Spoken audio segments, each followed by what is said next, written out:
Alléluia. Chers téléspectateurs et bien-aimés en Christ, vous savez, dans les années 1630 de l'ère romaine, il y eut une première grande révolution dans le monde entier. Cette révolution annonçait le début d'une ère, l'ère chrétienne. La naissance du Christ en Galilée marquait un point d'arrêt pour l'histoire de l'humanité. En effet, Rome était l'empire le plus puissant d'abord de ce temps, de cette époque.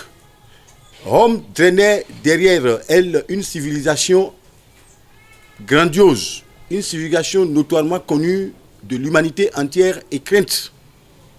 Mais la royauté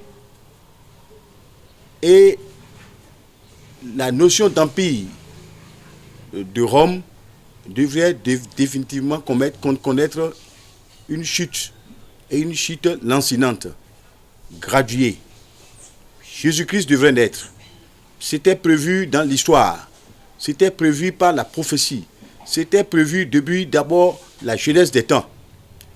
Jésus-Christ venait dans la qualité d'un libérateur, mais ce n'est pas d'un libérateur commun, d'un libérateur humain du tout, non.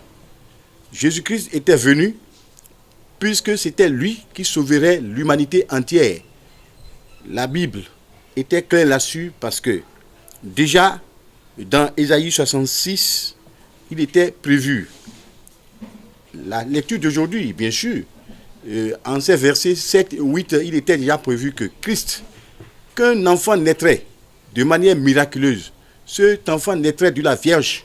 Et puis de cette naissance-là, il sera évoqué à la face du monde entier le début d'une révolution qui continuerait jusqu'à l'éternité.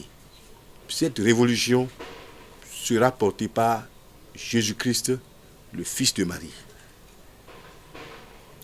Avoir le privilège de mettre au monde un roi, ce n'est pas donné à toutes les femmes. Un empereur, non moins. Maintenant, le roi de l'humanité qui partirait des seins d'une femme. Cette femme est alors bénie. Cette femme est alors pleine de grâce. Évidemment, sous plusieurs cieux et dans plusieurs obédiences religieuses, nous avions bien l'habitude de répéter à la manière de Luc, du texte de Luc, que nous saluons Marie, qu'elle est pleine de grâce, que le Seigneur est avec elle. Le fruit de ses entrailles est béni. Et le fruit de ses entrailles dont il s'agissait, c'était Jésus-Christ, le roi des rois. Chers téléspectateurs et bien-aimés en Christ, nous sommes à vous pour un enseignement encore nouveau. Il s'agirait de quoi? Marie dans le plan du salut de l'humanité. Mais en effet, depuis Genèse, en Genèse 3, verset 15, il était déjà annoncé que puisque Satan a péché et a sombré le monde dans la chute, l'humanité sera relevée à partir du fils de la femme qui écraserait la tête du serpent et que ce serpent lui mordra les pieds. Et puis si des pieds sont mordus, c'était quoi? Le sang va couler. Par le mystère du sang, l'humanité sera sauvée. Ce sang va couler sur la terre. La terre sera purifiée. L'univers sera purifié. Tous ceux qui viendront d'abord à la foi par ce sang-là seront sauvés. Nous, chrétiens, nous sommes dans ce tapanage puisque nous sommes venus pour croire en la rédemption à travers le sang de Jésus-Christ. Est-ce que Marie, la mère de Jésus-Christ, pouvait être ignorée jusqu'à ce degré où nous n'allions pas la situer comme un maillon important, un maillon sine qua non dans le plan du salut de l'humanité? Non. Chers téléspectateurs, bien-aimés en Christ, nous allons décrypter. En effet, depuis la genèse des temps, comme je l'avais souligné un peu plus tôt, le salut de l'homme était déjà annoncé à partir de la naissance d'un enfant. un enfant qui portera sur lui la domination, il portera sur lui le poids de toutes les nations, et il sera un enfant qui ne sera pas un enfant venu du monde, mais un enfant qui sera né d'abord depuis les mystères de Dieu, le Dieu de la création. Et c'est cela que nous devons voir. Ben, cet enfant est venu par la femme. Ben, cette femme n'est pas une femme encore du monde, parce qu'il s'agissait d'une vierge. Il s'agissait d'une naissance de miracle, une naissance très miraculeuse. Une naissance qui ne sera pas pareille aux autres naissances sur la terre. Et il fallut cette femme-là, qui était déjà située depuis l'aube des temps, pour enfanter un enfant pareil. Je vais vous donner un apanage, un éclaircissement. Beaucoup auraient pensé que Jésus-Christ serait le fils humain d'un certain Joseph. Oui et non. Il devrait jouer un rôle de tuteur parce qu'il n'a pas été biologiquement près de Marie pour faire enfanter Jésus-Christ. Ben, la prophétie annonçait déjà que la lignée de Joseph ne pouvait pas enfanter le Sauveur. Non, parce qu'il venait du roi Jéconia, dont la lignée était déjà proscrite. Mais la lignée qui devait faire naître le Fils du ciel, le Fils de Dieu, c'est la lignée d'Abraham, le père de la foi. Ben, de manière généalogique, Marie était venue du prophète Nathan. C'était bien prévu. Nathan était venu de David. David était de la descendance suffisamment poussée d'Abraham. Et puis, Jésus-Christ devait être appelé fils de David, fils d'Abraham. C'est pour cela que ces appellations lui sont accordées. Jésus-Christ, fils d'Abraham. Parce que venu de Marie, Marie qui est de la lignée de Nathan, Nathan qui est parti de David, et David qui est parti d'abord d'Abraham, le père de la foi. Nous sommes sauvés non par les œuvres, mais par la foi. C'est par la foi que nous sommes sauvés.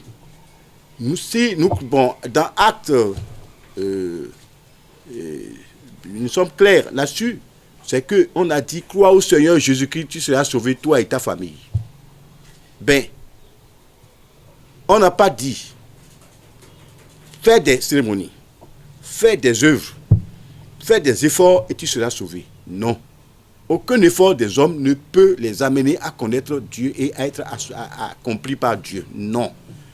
Affranchi par Dieu par des efforts et par des œuvres. Non. On va à Dieu pour être sauvé par la grâce à travers la foi. Et puis, Abraham, père de la foi, lui qui a été tenté, lui qui a été éprouvé jusqu'au degré où il a pu accorder sa foi, a dit à son Dieu, le créateur de l'univers. C'est de cet Abraham que Jésus-Christ est venu sur le plan, semi-biologique, puisqu'il a été, lui, conçu du Saint-Esprit et placé dans le ventre de Marie, dans les seins de Marie, pour être porté un enfant du monde. Alléluia. Christ avait l'habitude de dire, le Fils de l'homme. Ça veut dire beaucoup de choses. Beaucoup de gens ne vont pas comprendre. Mais nous, on l'appelle Fils de Dieu. Nous, on l'appelle Fils de Dieu parce que le Saint-Esprit nous a indiqué que c'est lui le Fils de Dieu. Lui-même Dieu, qui m'a vu, a vu le Père. Il a dit, je suis pas de ce monde. Mon royaume n'est pas de ce monde. Mon royaume est d'ailleurs, mon royaume est des cieux. Et voilà, Christ n'est pas un enfant mondain, mais un enfant divin. Mais un enfant divin enfanté à partir de la chair humaine, puisque à partir de la chair, les hommes ont péché, il devait être sauvé encore à partir de la chair. Dieu s'est fait chair.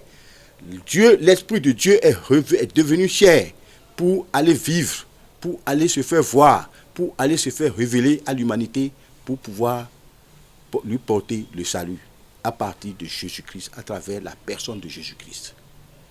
Mais Marie, maillon de cette chaîne, n'est pas à négliger parce que Dieu l'a choisi à cause de la prophétie. Dieu l'a choisi à cause de la descendance. Dieu l'a choisi parce qu'elle devait devenir aussi d'Abraham, le père de la foi. Voilà des précisions que nous avons toujours envie d'accomplir et d'administrer devant nos téléspectateurs. Que Dieu vous bénisse. Ben, les natures de Marie sont de deux sortes. Il y a la nature divine, la nature spirituelle et la nature mondaine. La nature physique, c'est que Marie avait des qualités. Et ces qualités-là lui ont permis d'accueillir l'Esprit de Dieu. Première qualité, il y avait l'humilité nécessaire. Elle s'est rendue disponible, d'abord même en chair, pour accepter d'être porteuse d'abord du germe de Dieu en elle. Et c'est cela. Mais la femme devra rester source de vertu. Je dis bien, la femme devrait porter en elle des vertus pour ressembler d'abord à la personne bénie de Marie. Marie a reçu une bénédiction parce qu'elle est restée humble.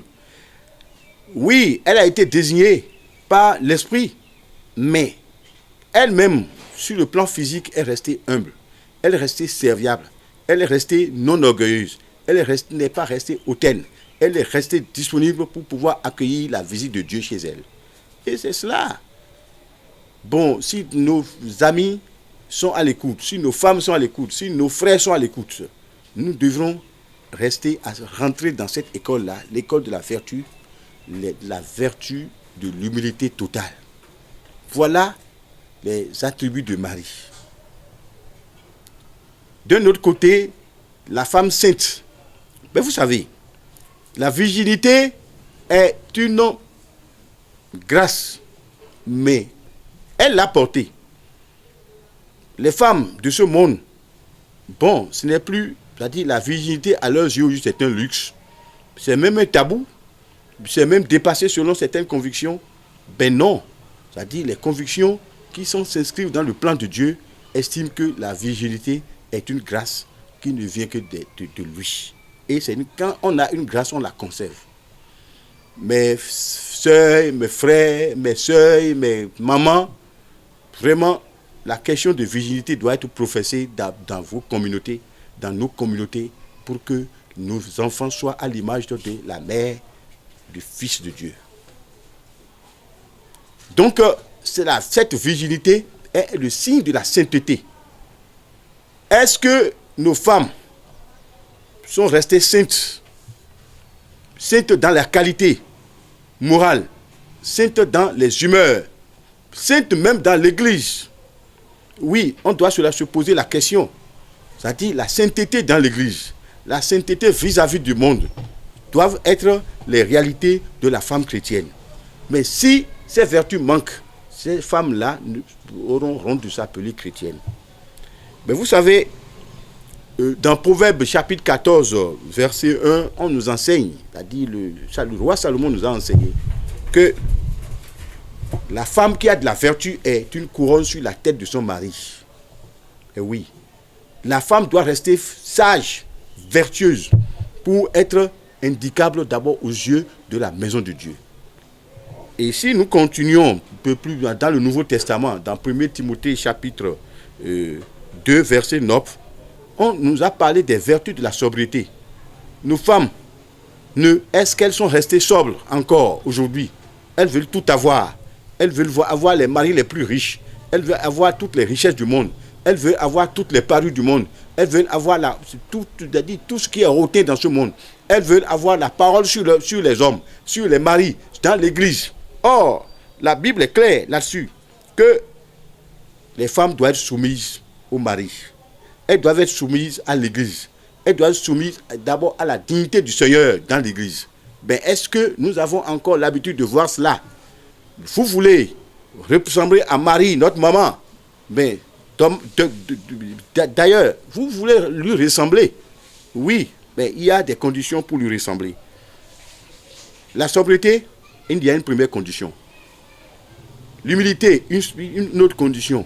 Mais la disponibilité de Marie pour accueillir d'abord le dessein de Dieu dans sa vie, c'est aussi une vertu. Si vous n'avez pas ces trois vertus-là, vous n'êtes pas des femmes chrétiennes dignes de ce nom.